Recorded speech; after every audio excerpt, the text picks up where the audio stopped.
Tá man seo an onscail na Galway. Tá man an seo freastal nó chuidir Fleadh Cheoil Chonnacht.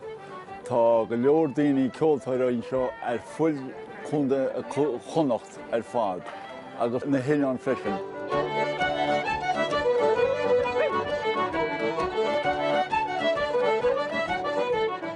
Comhaltas mar Cullen, tosamhain na míide níchathach.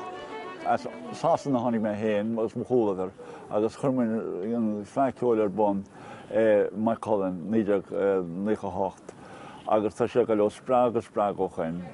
As an bhfuilteach maine, agus sé chéadúir íomh chríomhas an bhfuilteach, Fleadh Cheoil bon nGaillimh.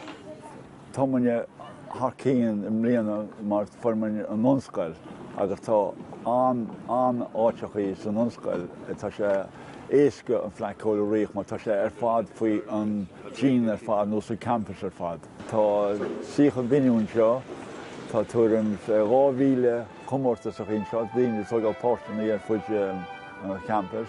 Tá breis agus 200 duine a gobrann seo go Jonach maidin. Formhór acu is stoig chatamrá as mo chuilinn na téil mar go bé, mo chuilinn an Comhaltas atá ag agrú an Fleadh seo, agus an job dianta ag róisín náithid agus i tuairt job go gach duine ar fud na háite.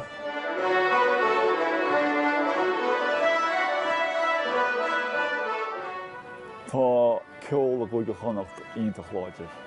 Tá an daoine tá bhasta sa ceol siúr in níos airde na bhí sé Jimhíonachan.